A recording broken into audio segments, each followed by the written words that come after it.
So ito, update nga doon sa kalapating nawawala sa atin. Yung ayaw umuwi, natulog nung nakarampa, bali Wednesday pa to ha. At Monday, ito nagbalik siya dito. So lagi ko siya nakikita sa taas nga ng ginagawang bahay doon at hindi nga siya mababa dito.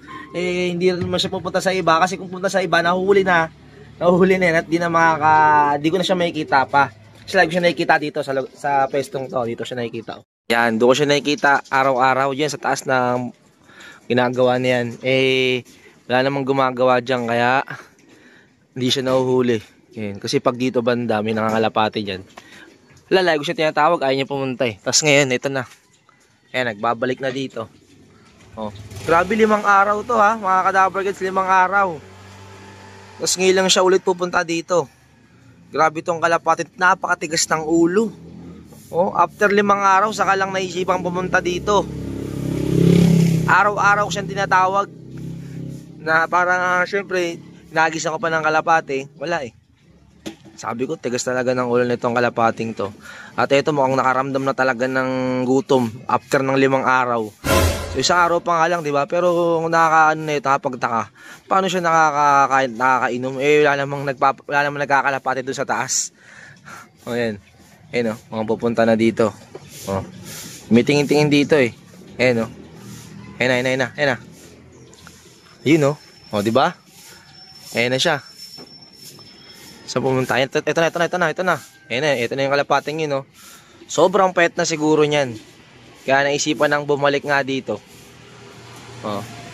Ayan. Tigas ba naman ang ulo eh. O, naisipan nang pumunta dito. O. Yan sa mga nakasubaybay sa atin, alam niya na. Yung hinagisa natin doon oh. Nung Wednesday ng bali Thursday yun, Thursday. Hinagisa natin kasi Wednesday ito nawala eh. Ayan na. Oh, naisipan niya nang pumasok oh. Ang tagal no, Monday ngayon, saka lang siya umuwi. Napakatigas na ulo na kalapate. Ito, puntahan natin. Ayan na siya. Pakatigas ng ulo, ngayon lang naisipang umuwi oh. Nakaramdam ng gutom. Ano? Tigas ng ulo mo. Yan, kuhain muna natin. Para malaman natin kung gaano na siya kapayat. Eh grabe. Parang papel na. Parang papel na. Grabe tong kalapating to, tigas ng ulo. Oh, saan kaya siya kumain? Wala naman talaga siya kakainan dun sa taas eh. Ayan oh. O ito, ayan, ito na siya. Nakabalik na nga dito. Sobrang payat. Ayan, grabe tigas ng ulo ng kalapating to. Eh, kahit anong gawin nga natin nung mga nakaraang araw, eh, hindi nga natin mapababa itong kalapating to. Nakatambay lang talaga dun sa tinuro ko na ginagawang bahay na yun. So, wala na kasi mga trabador dyan. So, malayo siya makagala dun. Ayan o. Ibay. Siguro kumakain-kain to ng mga buwa-buwangin dun. mga maliliit na, no? Kasi nakasurvive siya, no? Pwede pala yun sa kalapate, no? Kahit ilang araw di kumain. Siguro may mga stock na tubig. Siyempre pag umulan, di ba, may mga nai-stock na tubig. Siguro yun lang ginagawa niya. Nakaramdam ng gutom, oh. Yan. Ngayon lang umuwi nga dito. Napakatigas na ulo ng kalapating to. Makakaawa na ako sa kanya ng mga nakaraan, eh. Tapos eto na, nung hindi ko na siya, hinayaan ko na lang, wala na. Eto, saka na naisipan bumalik nga dito. Tigas ng ulo mo, ha? Tanaw naman tong kulungan natin na yan ha. Tanaw naman yan doon. Ewan ko lang talaga sa kalapating to, ano ba naisipan niya? Lagi niya lang tight ninitigan. Pag binabatawan ko siya ng kalapati doon para nga matangay siya, wala talagang pakialam. Ang tigas ng ulo mo ha. Matigas ang ulo mo. Problema nito, pag naparonda na natin, baka tangay naman yung mga ibang mga inakay na pang-hurt natin kasi pang-NDR natin to. Tigas ng ulo. Ayan. So ito, tapos na tayong pakain pero parang kulang pa rin. Ayan, lakas kumain nito. Eh, 5 araw ba naman eh. Hindi umuwi dito. Tigas kasi ng ulo eh. Oh, ayun, gutom-gutom siya. Sobrang payat. Kala mo nag-derby. Alam niyo yung parang papel na sobrang gaang. Ayan. Ito yung kalapating yun. Ayan. Madalas, nung nakaramdam na talaga ng gutom na hindi na kaya, eto, bumalik na sa atin dito.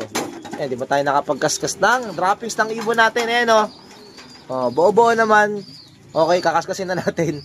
Papainom muna tayo ng immunobooster kasi nga ngayon, Monday, flashing day. Yan, magtimpla muna tayo ng immunobooster para ipainom sa kalapate. Tapos, saka tayo magkakaskas. Yan, nalate yung pagkaskas natin. Dapat nagkaskas muna ako magpakain. Kaso nga lang, nag-all nga tayo sa oras. Kasi may ginagawa nga rin ako kasi nga may pasok ngayon. Yung anak ko pa, sigasuhin ko, diba? Tapos, syempre ako nagbabantay. So, ayan. Timpla muna tayo ng immunobooster, ha. So, ayan, ito. Papainom natin ngayon. Monday, immunobooster, pang-flashing. Magandang isip pang cleansing nga sa ibon. Kasi nga, all natural. Shake muna natin to. Ayan. Bukas tayo ng panibago kasi kakaubos lang ng binuksan natin ito. Tansyahan na lang to kasi okay naman kahit mapasobra tayo kasi all natural naman yan eh. Yan, ito ipapainom mo sa kalapate ngayon. Okay na, nakaready na. Ito, nauhaw ka ngayon.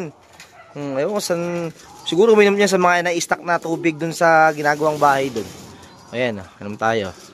Pwedeng ihalo sa patoka, pwede rin sa tubig. Ngayon, sa Monday kasi ginagawa ko sa tubig tapos mamayang hapon sa patoka ay nahalo ko, di ba? Ayan. Makaka-order kayo sa Shopee, meron yan. Order na lang kayo dun. So, okay naman sa kalapate. Ganda naman yung magana sila kumain. Ayan, grabe immunobooster ha. Grabe ka talaga, immunobooster. Ayan na. Mukha lang madumi pero malinis na yan ha. Kasi wala, nakaskas naman natin yung ibang dumi. So, yung iba nakikita nyo, alam nyo madumi kasi nga, mancha-mancha na lang yan eh. So, eto, parang gusto nila magsiligo ngayon, no? Medyo babad sa araw eh. Nag-iba yung tsura ng mata niya eh. Lumiwanag yung mata eh. Ikaw ba naman, sobrang tirik ng araw doon, tutok-tutok yung araw doon sa tinatambayan na itong kalapate ito eh. Nakakapagtaka lang talaga, paano niya na-survive yun? Kasi 5 araw, tapos hindi siya kumakain, tibay. Tapos ito, yung itlog nga nila Madonna, nabasag. Kasi nga nung nalagay ko si Sidarak dito ng gulo, hindi ko napansin niya. Nagkaaway sila ni Ported, yun, nabasag yung itlog ni Madonna. Sayang, pang-motivate pa naman natin sa kanya. Ayun. In-update sa kalapate natin dito, papaligo muna tayo ng kalapate, lalagay tayo ng tubig para magsiligo na sila. Kasi gusto na rin nila mag-swimming. Yan, kasi nga summer time na ngayon. Kasi nga summer na ngayon, summer na. Kailangan din nila ng banding, mag-swimming din sila. Naiinitan din tong mga to eh. Yan, kita nyo, kakalagay pa lang natin yung lagayan, no? Ready na sila magsiligo. Kaya kayo, wag kayo puro plano. Tuparin nyo rin. Lagyan nyo ng kulay yung swimming nyo. Yan. Yan, ligo. Ligo time. Kahit yung may-ari, di pa naliligo.